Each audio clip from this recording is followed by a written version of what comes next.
성인이 된 자식을 여전히 내 손으로 끌고 가고 싶을 때. 오늘의 이야기는 강가에 자리한 작은 마을의 저녁빛 아래에서 시작되었습니다. 마가다국 변두리 마을에 디라라는 사내가 살고 있었습니다. 한때 짐수레꾼으로 억척스럽게 일하던 그는 이제 한 아들의 아버지로 불리고 있었습니다. 아들 사미타는 어느새 아버지보다 키가 훌쩍 큰 청년이 되어 있었습니다. 사미타는 장터에서 물건을 나르며 장사꾼들의 말과 눈을 살피고 있었습니다. 그의 마음에는 강을 따라 다른 마을로 다니며 세상을 넓게 보고 싶다는 바람이 자라고 있었습니다. 그러나 디라의 눈에는 아직도 비오는 날 품에 안고 뛰어가던 아이의 모습이 선명했습니다. 그래서 사미타가 먼 길을 이야기할 때마다 디라의 가슴에는 같은 말이 떠올랐습니다. 내가 아니면 누가 너를 지키겠느냐 하는 생각이었습니다. 어느 저녁 사미타가 조심스럽게 말을 꺼냈습니다. 아버지, 저는 다음 달부터 강을 따라 내려가는 큰 배에 함께 타고 다니며 장사를 배워보고 싶습니다. 디라는 가슴이 철렁 내려앉는 것을 느꼈습니다.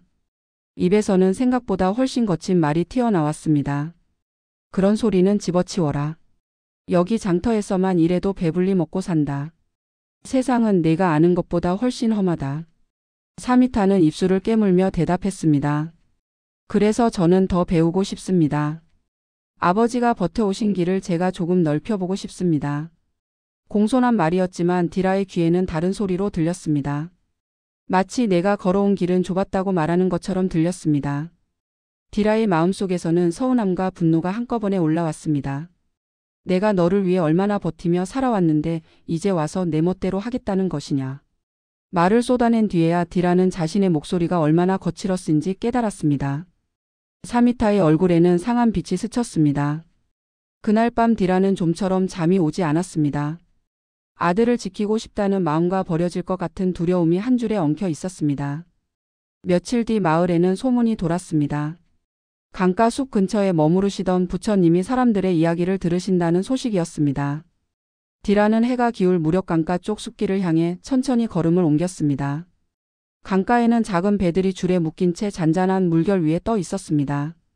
숲 가장자리 빈터에는 사람들이 둘러앉아 있었고 가운데에는 부처님이 조용한 눈으로 사람들을 바라보고 계셨습니다. 디라는 망설이다가 한 걸음 앞으로 나섰습니다. 부처님, 저는 성인이 된 자식을 여전히 제 손으로 끌고 가려 합니다. 부처님이 디라를 바라보며 조용히 물었습니다. 그 아이를 어디까지 끌고 가고 싶으냐? 디라는 한참을 머뭇거리다가 입을 열었습니다. 험한 길로 가지 않게 하고 싶습니다. 제가 겪었던 고생을 아이에게서는 막고 싶습니다. 부처님이 다시 물었습니다.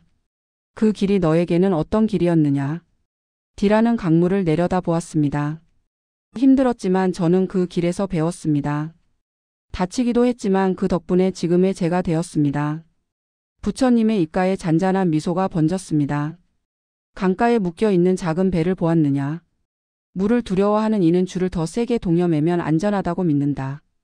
줄을 굵은 말뚝에 묶고 다시 묶으면서 안심하려 한다. 하지만 물은 계속 흐른다. 물이 불어나고 흐름이 바뀌면 강가에만 묶여있는 배는 어떻게 되겠느냐? 디라는 저녁빛 속의 배들을 바라보았습니다. 줄이 끊어지거나 말뚝이 뽑혀버릴 것입니다. 배는 주인 뜻과 상관없이 떠밀려 갈 것입니다. 부처님이 고개를 끄덕였습니다. 어리석은 배주인은 줄을 더 세게 동여매는 법만 배운다. 지혜로운 배주인은 먼저 물길을 배운다. 물이 어느 계절에 얼마나 불어나는지 살피고 바위와 소용돌이가 어디 있는지 익힌다. 그리고 어느 날이 오면 줄을 풀어주고 배가 스스로 길을 찾도록 보낸다. 그때는 억지로 되돌리려 하기보다 물길을 아는 배를 믿는다. 디라는 자신의 손을 내려다 보았습니다. 평생 짐수레의 손잡이와 아들의 손을 함께 움켜쥐고 살아온 굳은 살이 느껴졌습니다. 부처님, 저는 아이의 발목을 잡고 있다고 생각했지만 사실은 제 두려움을 쥐고 있었습니다. 부처님의 목소리가 부드럽게 흘렀습니다. 아이를 끌고 가는 손은 언젠가 줄을 풀어줄 손이 되어야 한다. 끝까지 끌고 가는 보호는 결국 둘 다 숨이 차게 만든다.